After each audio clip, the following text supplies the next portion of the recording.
lok einveldistímans á síðari hluta 18. aldar sýndi danska landstjórnin framfarahug sinn í verki og lét byggja 8 vöndu steinhús á Íslandi, 4 kirkjur og 4 veraldleg hús fyrir embættismenn og stjórnsýslu. Færustu húsameistarar Dana teiknuðu húsin, nýstárlegum aðferðum var beitt við smíði þeirra og þau eru enn meðal merkustu bygginga á landinu.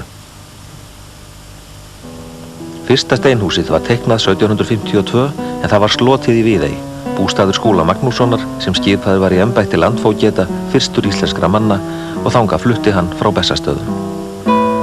Annað var dómkirkjan á Hólum í Hjaltadal. Mikill hvatamaður að byggingu hennar var Magnús Gíslason, amtmaður á Bessastöðum. Smíði kirkjunar hófst árið 1757 og tók 6 ár. Næst hófst vinna við hús 2 manna sem báðir voru skipaðir í embætti sín fyrstir Íslendinga. Annað var íbúðarhús og apótek Bjarna Pálssonar landlæknis á Nesi við Seltjörn. Unnið er að endurbyggingu Nesstofu og þar verður komið fyrir læknaminjasafni.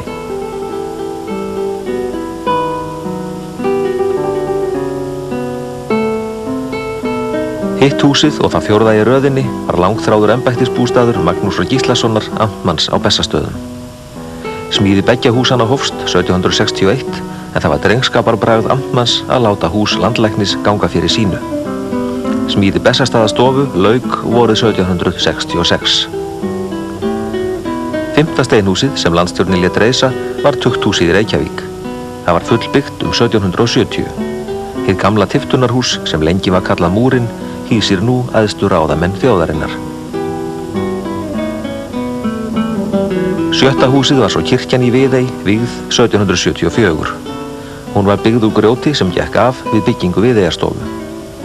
Húsin í Viðey, eins og Hóladómkirkja, hafa nú hlotið gagngera viðgerð.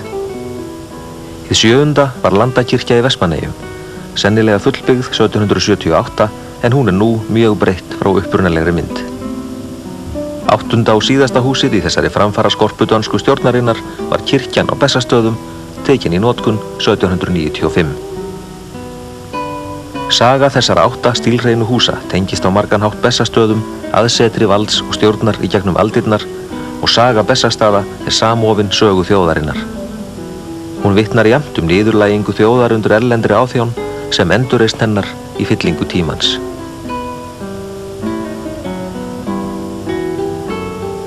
Bessastaðir á Álftanesi eru án efa frægasta jörð á Íslandi og nafnið eitt er sveipað dýrðarljóma. Hvert barn skynjar þá virðingu sem fylgir staðnum og er samboðin forsetasetri þjóðarinnar og þá helgi sem sagan sveipar þar hvern stokk og stein.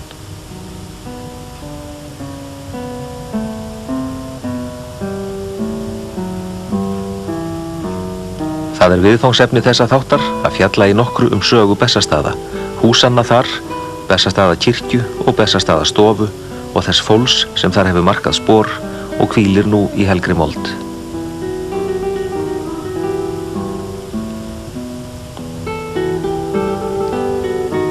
Bessastaðastofa skartar á ný sínu fegursta eftir umfangsmikla og vandaða viðgerð, yst sem minnst og er lýsandi dæmi fegurð og reisn þessara merku rúmlega 200 ára gömlu steinhúsa. Garðar Halldórsson húsameistari og Þorsteinn Gunnarsson arkítekt höfðu veg og vanda af endurreisn Bessastaðastofu og það er einróma álit að það verk hafi tekist ákaflega vel. Við heimsóknum Bessastaði á björtum vetrardegi, skoðuðum húsakynni og nutum leiðsagnar Vigdísar Finnbogadóttur, forseta Íslands.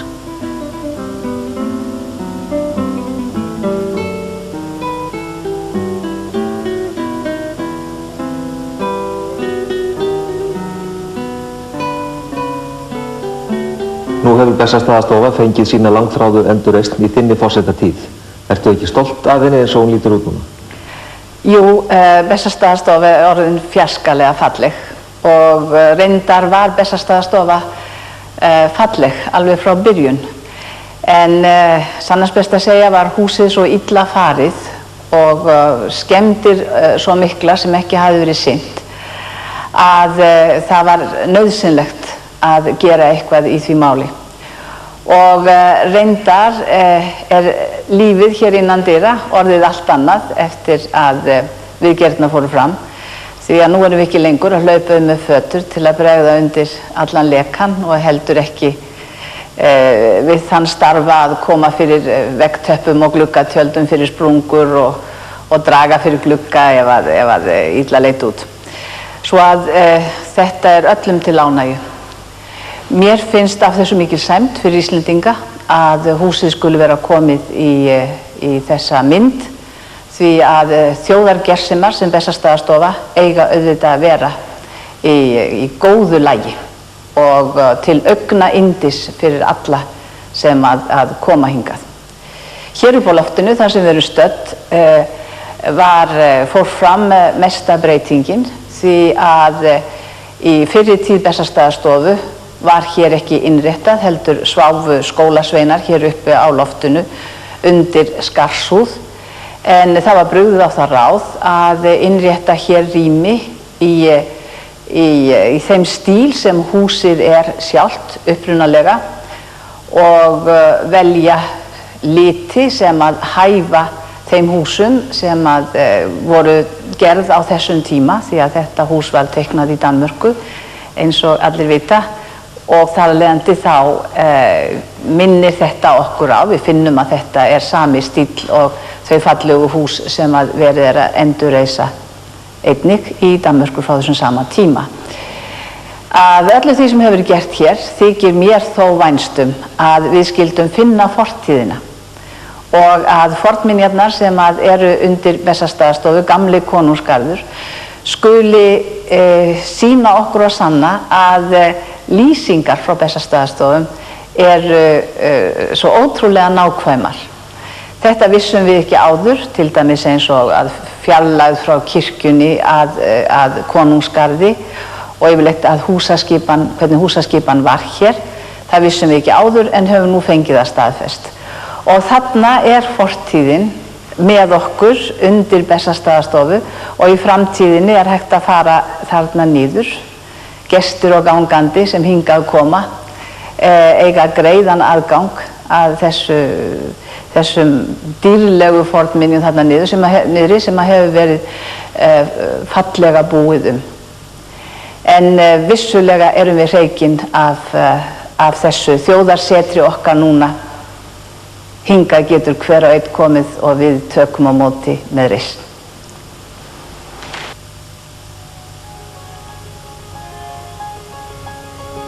Viðgerðin var gríðarmikil framkvæmd. Reist var skemma utan hina öldnu stofu og þegar farið var að kanna nánar ástand hússins kom í ljós að veggir voru verðfærnir en vonast hafði verið til. Efri hæðin var því algjörlega tekin ofan, öll gólf fjarlægð og veggir endurhlaðnir.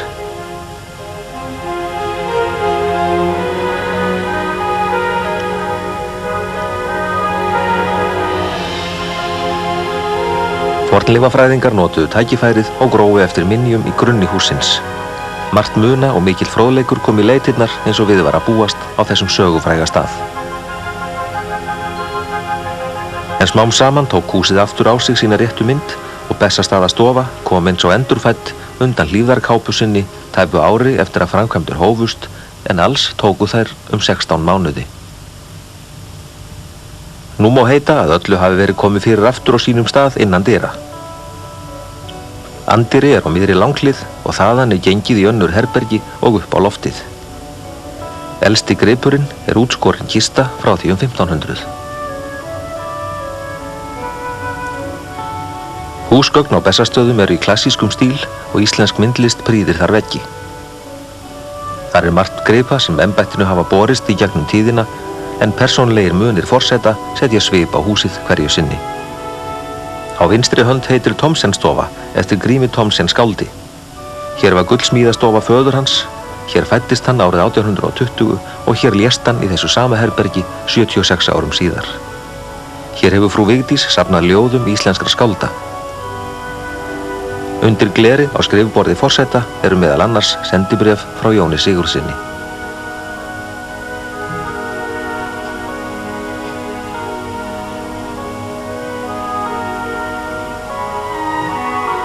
Á hægri hönd við anddyri suðurstofa. Þar meðal gripa gjöf til forseta frá Jóhannesi Páli páfa, silfurlíkan af Bessastaðastofu og þar eru falleg húsgögn og danskt málverk af Snæfellsjökli frá 1847. Þetta málverk færði Margrét Danadrottning embættinu þegar hún heimsótti Bessastaði.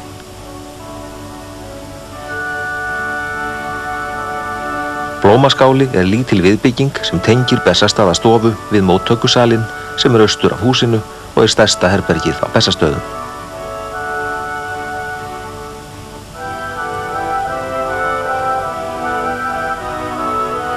Yfir gylltu borði með gamalli klukku fyrir enda salarins er mikilfenglegt málverk af Snæfellsjökli frá 1875 og sýnir Kristján IX Danakonungur kom siglandi til Íslands með stjórnarskrána árið áður.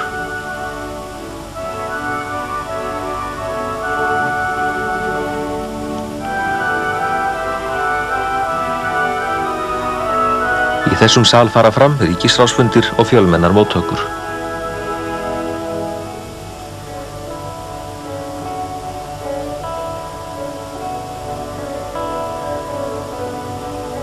Við hliðina á móttökusalnum er bóklaðan, reist 1965 og er hún í nokkuð öðrum stíl en aðrar vistarverur.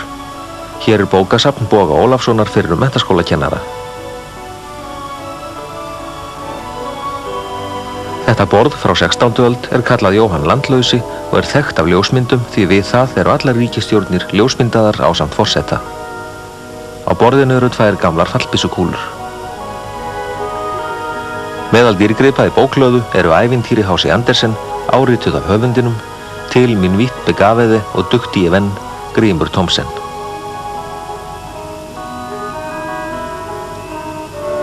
Þar er einnig eiginhandarrit Jónasar Hallgrímssonar á ljóðaþýðingum frá því hann var í skóla á Bessastöðum. Úr bóklöðu er aftur gengið inn í gamla húsið í borðstofu. Hér voru áður 2 kennslustofur Bessastaðaskóla, en hér geta nú rúmlega 30 manns setið til borðs. Á vegg er postulínsdiskur með mynd af Bessastöðum frá 1836. Allur borðbúnaður á Bessastöðum, bæði silfur og postulín, er með sérkennlegu skjaldarmerki, bláum fána og bókstafnum R. Hann er frá dögum ríkisstjóra sem var forveri forseta Íslands.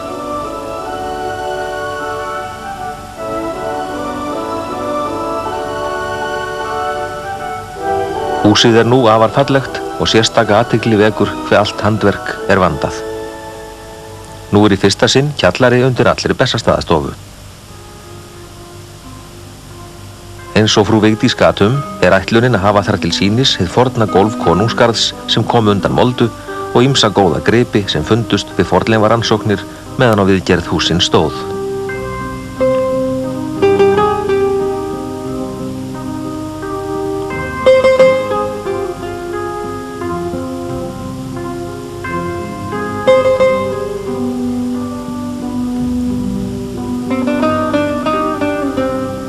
Þessum rannsóknum stjórnar Guðmundur Ólafsson og þær eru gerðar undir umsjá þjóðminjavarðar. Á 3000 muna kom í leitirnar, krítarpípur, meðalagljós, leirkerabrot, litað rúðugler og margt fleira forvitnilegt.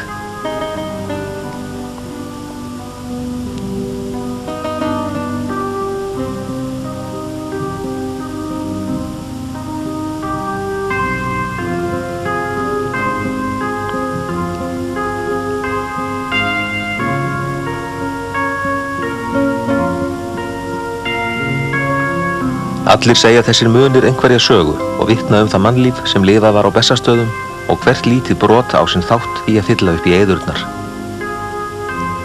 Margt er þó vitað sögu staðarins.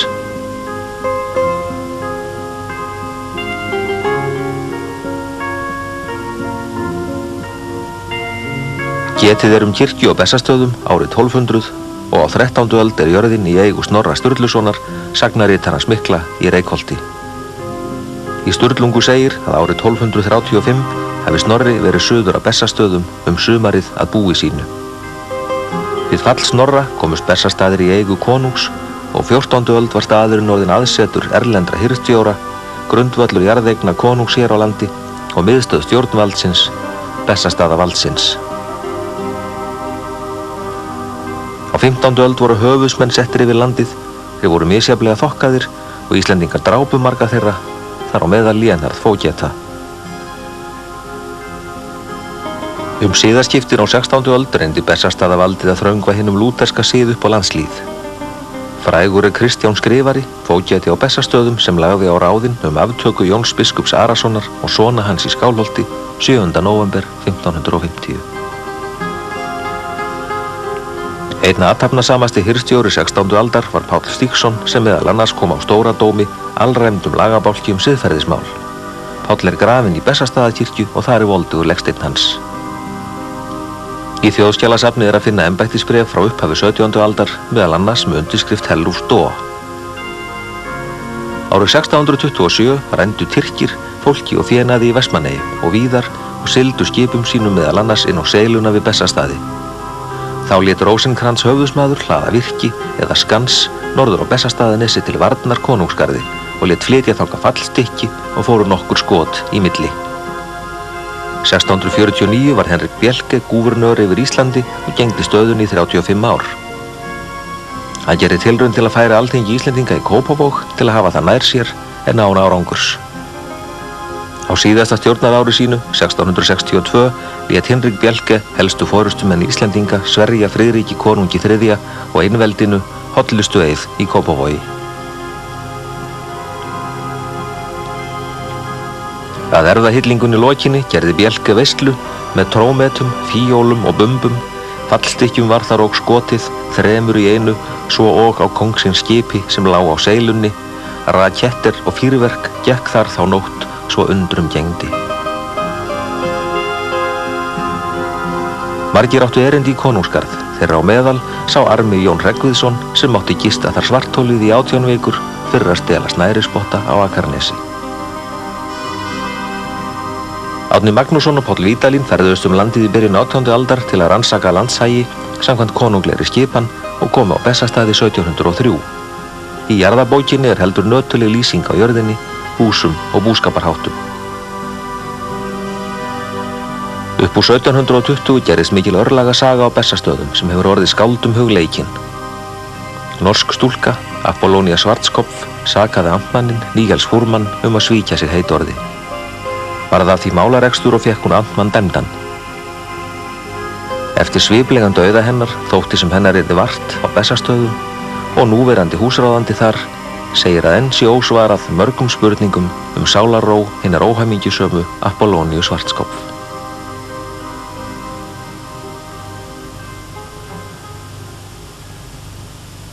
Á fyrri hluta 18. aldar var málum svo komið að staðurinn var í mjög bágbornu ástandi. Til teikning af húsunum frá 1720 og segir stiftamtmaður í bréfi að brýn þörf sé á viðgerð enda óttist hann að byggingarnar munu hrynja koll og verða þeim að bana sem þar búa. Má segja að hér hefjist aðdragandinn að byggingu þeirra húsa sem nú prýða Bessastaði. Varðveist hefur teikning frá 1720 af húsi sem aldrei var reist en þess í stað reis annað hús sem sjá má af teikningu frá 1763.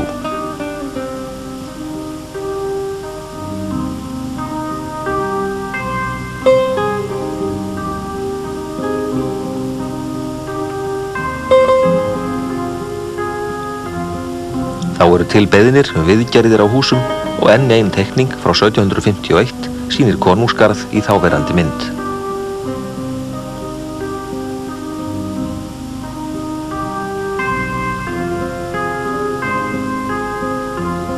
Þegar Skúli fógeti kom til embættis ásamt Bjarna landlækni og Magnúsi amtmanni fylgdi þeim ferskur andblær nýrra tíma og fór nú heldur að síga í framfara átt fyrir þjóðinni. 1760 skrifar konungur að hefja skuli byggingu hús af grunnmúr að Bessastöðum. Voru gerðir samningar við múrarasveina og trésmiði og skyldu þeir jafnframt vinna við hús landlæknis í Nesi. Bessastaðastofa var byggð úr tilhögnu íslensku grágrýti og múrað á milli. Veggir eru meira en metri á þykkt og kalk, sandur og timbur var flutt frá Danmörku. Þakið var reist úr 28 pommerskum bjálkum og voru vandræð með leka eins og í öllum þessum húsum. Kostnaður var þrefalt meiri en áætla var og húsið kostaði tilbúið tæpa 4.000 ríkisdali. Smíði Bessastaðastofu lauk 1666 en Magnús Gíslason amtmaður naut þess skammt að búa í hinu nýja húsi sínu. Kona hans lést þá sumarið og hann sjálfur aðeins fáum mánuðum síðar og legsteinn þeirra í Bessastaðakirkju.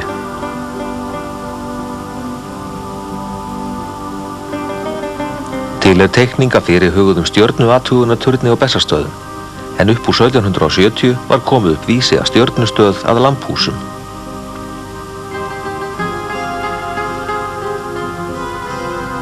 Ekki var hún starfrækt lengi, en stjörnumeistarinn Líevåg, sem var norskur, gerði meðal annars uppdrátt að Álftanesi.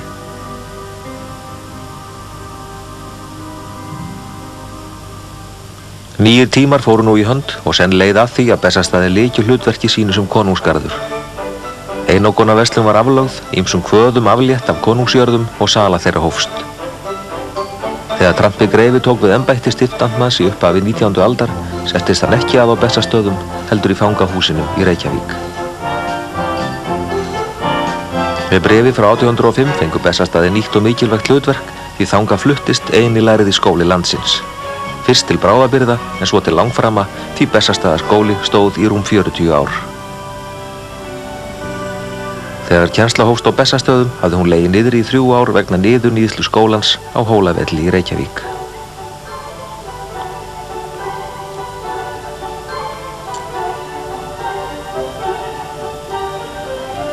Í Bessastaðaskóla voru flestir mætustu synir þjóðarinnar við nám, 30 til 40 piltar á hverjum vetri.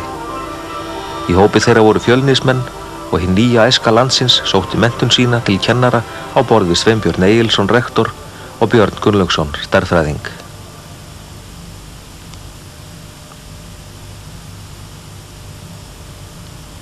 Ráðsmaður var Þorgrímur Tómasson gullsmiður og alþingismaður, en sonur hans, Grímur Thomsen, eignaðist Bessastaði skömmu eftir að skólinn flutti þaðan.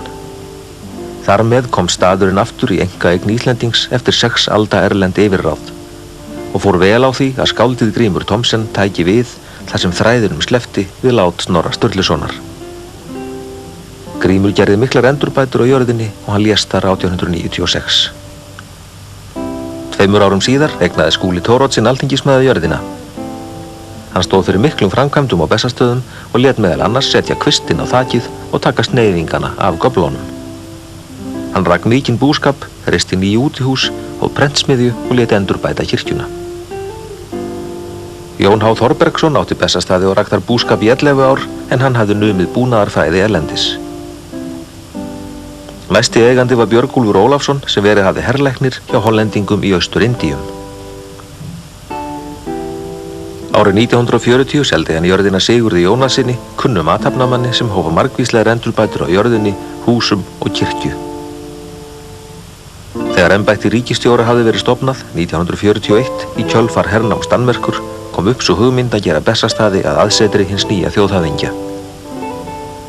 Þegar leitað var til Sigurðar Jónassonar eftir kaupum og staðnum brást hann við á þann hátt sem lengi verður minnst hann bauð Íslenska ríkinu Bessastaði að gjöf með bréfi dagsettu 13. júní 1941. Nú voru enn gerðar margvíslegar endurbætur á Bessastöðum í því augnamiði að gera staðinn samboðinn þjóðhöfðingja Íslendinga. Gunnlaugur Halldórsson arkitekt átti stóran þátt í því verki. Sveinn Björnsson, ríkisstjóri, fluttist að Bessastöðum haustið 1941, rétt 700 árum eftir að staðurinn féll í hendur konungs við fráfall Snorra Sturlusonar.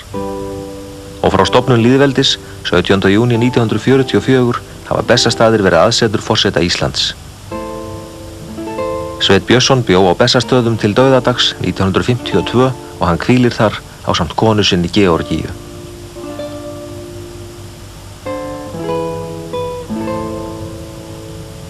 Ásgeir Ásgeirsson var annar forseti lýðveldisins og hann sat á Bessastöðum frá 1952 til 1968. Í hans tíð voru gerða margvíslegar endurbætur á staðnum.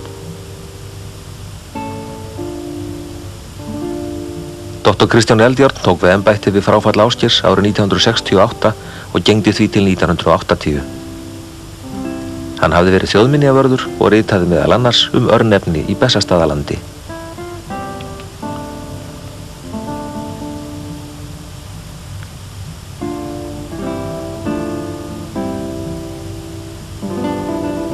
Fjórði forsetinn á Bessastöðum svo Vigdís Finnbogadóttir. Hún tók við embætti 1980 og í hennar tíð hafi verið gerðar mestu endurbætur á Bessastaðastofu frá upphafi.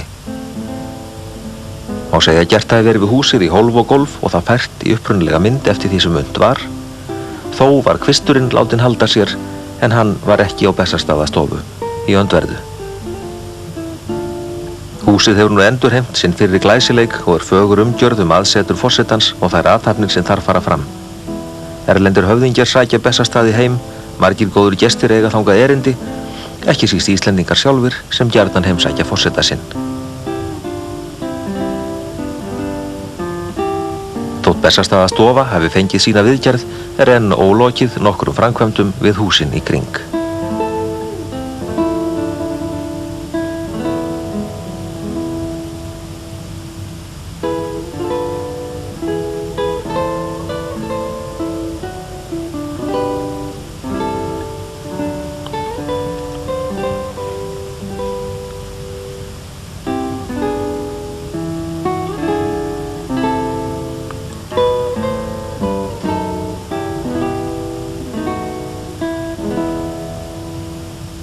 Getið kirkju á Bessastöðum í kirknatali frá árinu 1200.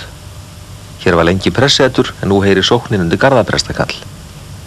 Bessastaðakirkja var 8. og síðasta steinhúsið sem Danir létu reisa hér á 18. öld og bygging hennar tók langan tíma.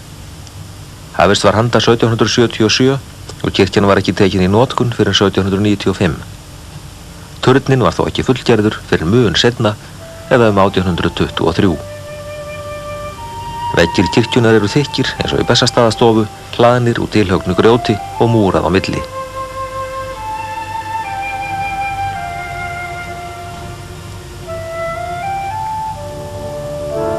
Loft yfir kirkjunni úr timbri. Uppi á kirkjuloftinu sést vel hleðsla veggjanna en múrverkið annaðist Þorgrímur Þorláksson sem unnið hafði við Bessastaðastofu og Nesstofu.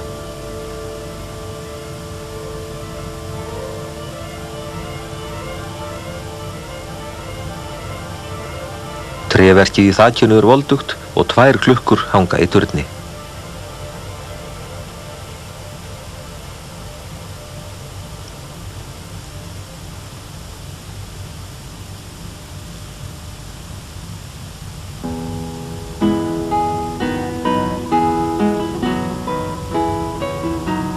Bessastaðakirkja öllum opin og þangað koma jafnan margir gestir. Hún nokkuð stór, 11 sinnum 23 metrar á flatarmáli, látlaus hið innra en á marga góða gripi.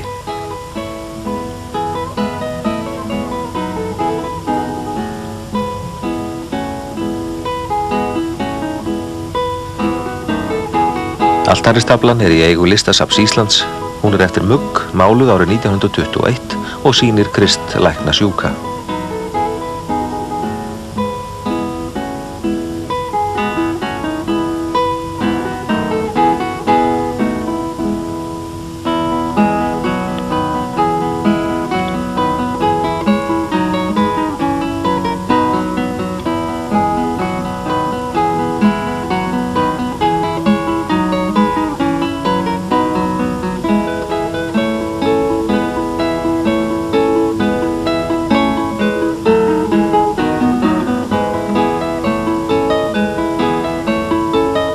Stór útskorinn róðukross á norðurvegg eftir Ríkharð Jónsson og sömuleiðis predikunastóllinn með englamyndum.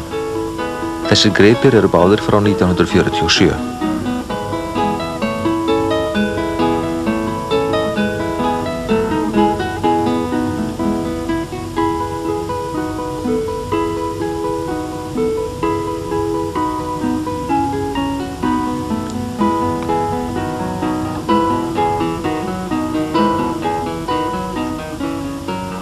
Fram á miðja þessa öld var skilrúm hér á milli kórs og kirkju, líkt og á Hólum í Hjaltadal. Það var tekið niður ásamt öðrum innviðum kirkjunar á árunum 1945 til 47, en þá fóru fram gagngerar breytingar á kirkjunni og hún fékk sitt núverandi útlit.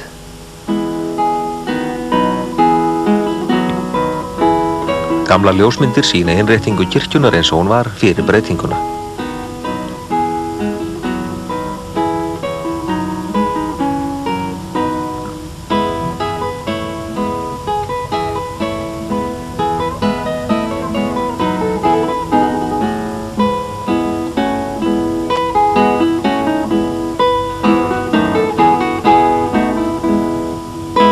altari eru þrennir stjakar og eru 2 þeirra mestir. Þeir eru gjöf frú Katrínar Hólm til minningar fúrmann amtmann árið 1734, en allar persónur hins mikla ástardrama, frú Katrín, dóttir hennar, amtmaður og Apollónia Svartskopf, hvíla undir gólfi kirkjunar.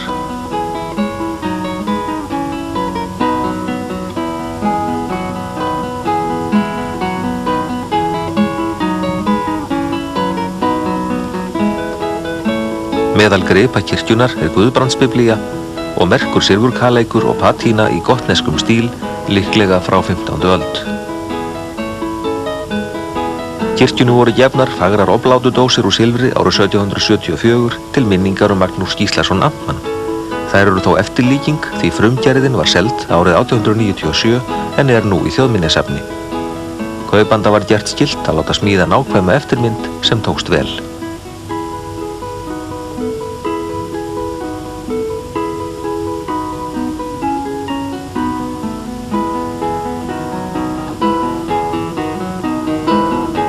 Í forsetatíð Ásgeirs Ásgeirssonar voru Finnur Jónsson listmálari og Guðmundur Einarsson frá Miðdal fengnir til að gera táknmyndir guðspjallamannanna á gráturnar við altarið og jafnframt myndir úr steindu gleri í glugga kirkjunar sem eru 8 talsins.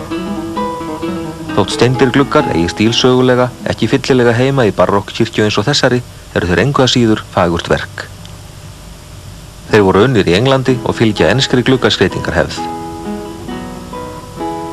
Í kór eru 2 myndir úr biblíunni, önnur sýnir Maríu með barnið og hin sýnir Krist að flytja fjallræðuna.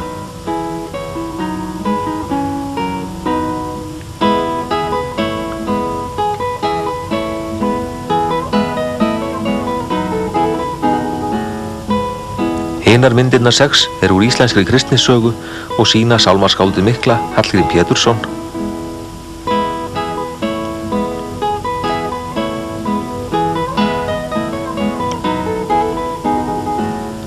ræðuskörunginn Jón Vídalín Skálholtsbiskup,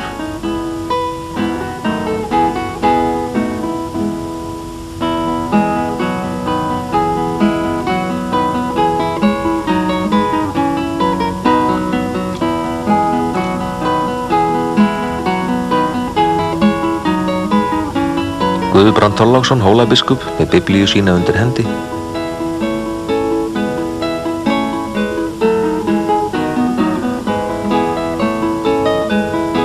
Jón Arason, síðasta katólska biskupinn á Íslandi og syni hans 2.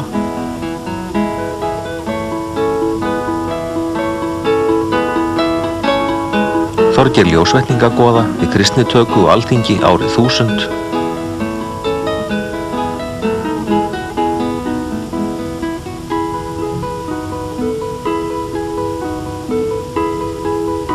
Og Papa koma siglandi til landsins með krossinn, tákn hins hvíta siðar.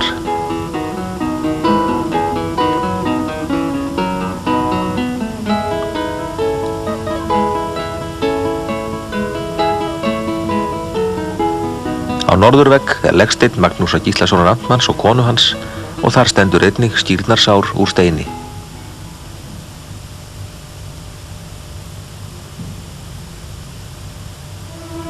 Á suðurvegg nálægt dyrum er svo hinn mikli leggsteinn Páls Stígssonar hirðstjóra sem lést árið 1566. Ekki laust við það frá mynd hans stafi anda, hörku og grimmdar. Dr. Kristjáni Eldjárn sagði að leggsteinn Páls Stígssonar bæri elst ártal það sem hann myndi til á Íslandi.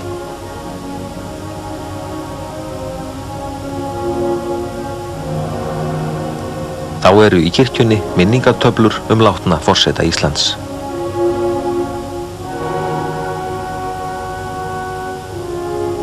Ýmsir aðrir gripir eru í kirkjunni sem segja sína sögu og á vesturvegg yfir dyrum er lágmynd á kringlóttum fleti eftir Bertel Thorvaldsen.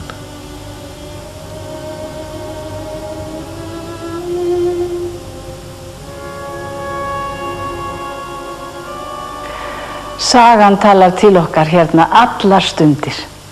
Það er sama hvar maður er staddur hér á Bessastöðum, þá er maður alltaf í sporum einhvers frá fortíðinni. Þú stendur núna í sporum Jónasar Hallgrímssonar eða þeirra Fjölnismanna. Og mér það í minni að þegar ég kom hingað sem barn, áður en kirkjunni var breytt, þá hafði það svo djúp áhrif á mig að ganga hér inn kirkjugólfið, við fórum að skoða kirkjuna, að sjá spor kynslóðana hér eftir gólfinu. Það var lúið í miðjunni eftir spor kynslóðana. Og í þá daga voru legsteinarnir sem núna upp á vegg, þeir voru hér í kórnum eins og á hólum og það voru hlerar yfir. Þetta mér í barnsminni. Auðvitað þessi staður að vissuleyti tengdur óhamingju Íslendinga á fyrri öldum og hér hafa vissulega verið margir menn óhamingjusamir. En með því verðum við að lifa því það sagan og mér þykir svo gott að hugsa til þess þegar ég hugsa til þessar sögu að þetta var jú fulltrúi konungs bjó hér sem að beitti Íslendinga stundum hörðu.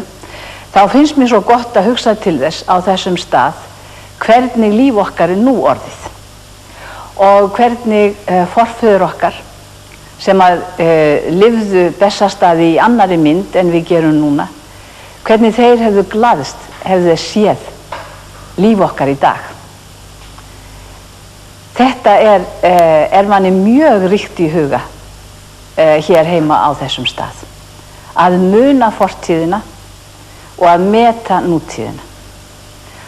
Og við skulum aldrei gleyma því að það einmitt þetta sem gerur okkur að þjóð. Að eiga saman minningar, eiga saman land og stað eins og þennan og að halda áfram að tala tungumálið sem hér var talað aldir.